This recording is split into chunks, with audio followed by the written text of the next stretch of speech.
बिस्मिल्लाहिर्रहमानिर्रहीम। हेलो अस्सलाम वालेकुम व्यूवर्स, कैसे आप लोग? I hope you all are doing well. आज का हमारा टॉपिक है डेटाबेस एनोमलीज।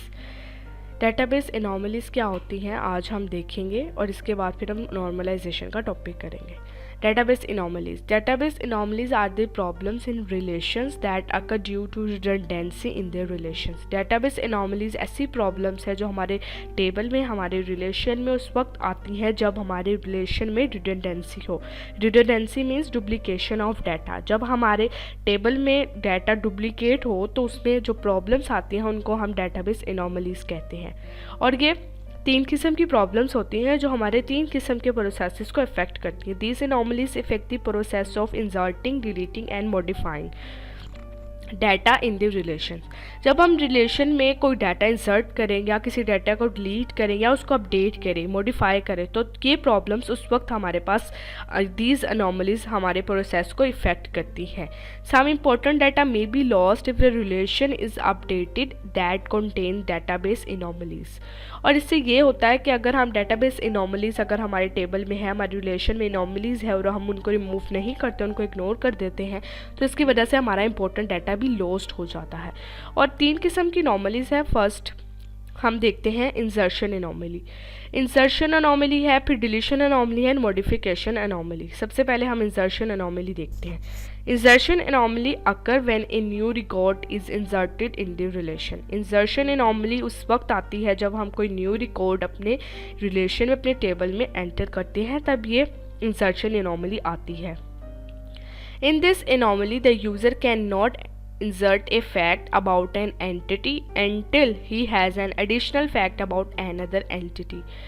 अगर यूज़र जो है वो एक डाटा एंटर करना चाहता है एक एंटिटी का, लेकिन वो उसको एक और एंटिटी में डाटा एंटर करना होगा, ये क्या है? ये इंसर्शन एनोमली है। वो एक डाटा इंसर्ट करना चाहता है एक एंटिटी के बारे में, लेकिन उसको एक और एडिशनल एंटिटी में डाटा एंटर करना होता है, तो ये क्या है? इंसर्शन एनोमली की वजह से हो रहा है। क्योंकि रिलेशन में इंसर्शन एनोमली हो रही है, मतलब हम एक फैक्ट एंटर करना चाहते हैं एक एंटिटी में, लेकिन हमें उसके साथ एडिशनल एंटर करना पड़ रहा है, तो ये क्या है? Insertion anomaly. ये हमारे पास प्रॉब्लम आ गई। जो एंटर हम करना चाहते भी नहीं डाटा, उसको भी एंटर करना पड़ेगा, नहीं तो आपके दोनों एंटिटी में डाटा एंटर नहीं होंगे।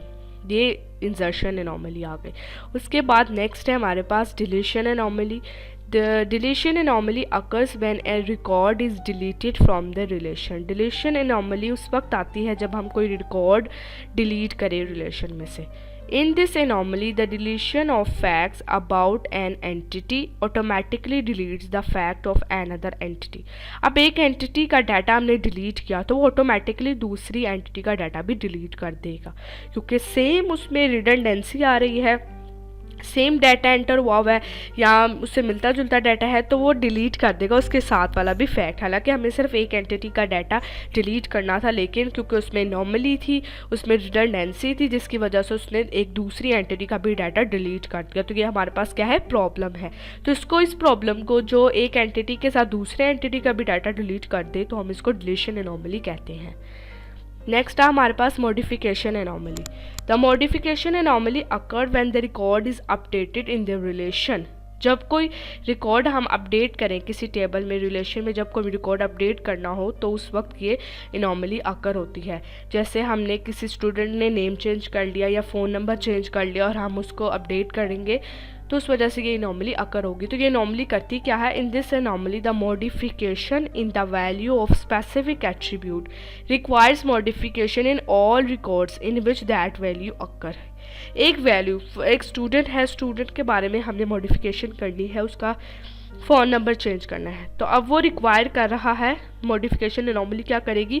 वो ये रिक्वायरमेंट रखेगी कि आपको बाकी रिकॉर्ड्स में भी मॉडिफिकेशन करनी है। बाकी रिकॉर्ड्स में हमें ज़रूरत नहीं है, हमें सिर्फ एक स्टूडेंट का फ़ोन नंबर अपडेट करना है। लेकिन जो मॉडिफिकेशन एनोमली है वो हमारे लिए प्रॉब्लम क्रिएट करेगी कि हमें जो बाकी रिकॉर्ड्स हैं उनमें भी अपडेट करना पड़ेगा, उनको भी मॉडिफाई करना पड़ेगा।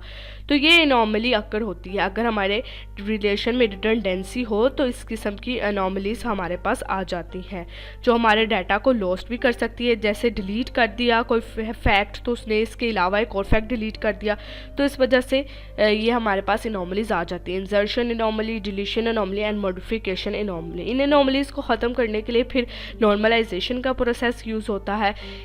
तो नॉर्मलाइजेशन की वीडियो इंशाल्लाह हम नेक्स्ट लेक्चर उसी पर बनाएंगे, वो बहुत इंपॉर्टेंट है, वो हर क्लास में आपके पास आता है। उसके बाद एग्ज़ाम्स में भी नॉर्मलाइजेशन का ज़रूर क्वेश्चन आता है और फिर इंटरव्यूज़ में भी नॉर्मलाइजेशन के बारे में ज़रूर पूछा जाता है। तो इंशाल्लाह नेक्स्ट वीडियो हमारी नॉर्मलाइजेशन पे होगी। और आज का अगर लेक्चर आपको पसंद आया तो वीडियो को ज़रूर लाइक कीजिएगा और अपने फ्रेंड से भी शेयर कीजिएगा। और जिन व्यूअर्स ने अभी तक चैनल को सब्सक्राइब नहीं किया, काइंडली वो भी चैनल को सब्सक्राइब कर दे और बेल आइकन पे ज़रूर क्लिक कीजिएगा। और इसके अलावा अगर आपको कोई किसी लेक्चर वीडियो चाहिए तो कमेंट बॉक्स में कमेंट करके ज़रूर बताइएगा। अपना बहुत सा ख्याल रखिएगा। Take care. अल्लाह हाफिज़।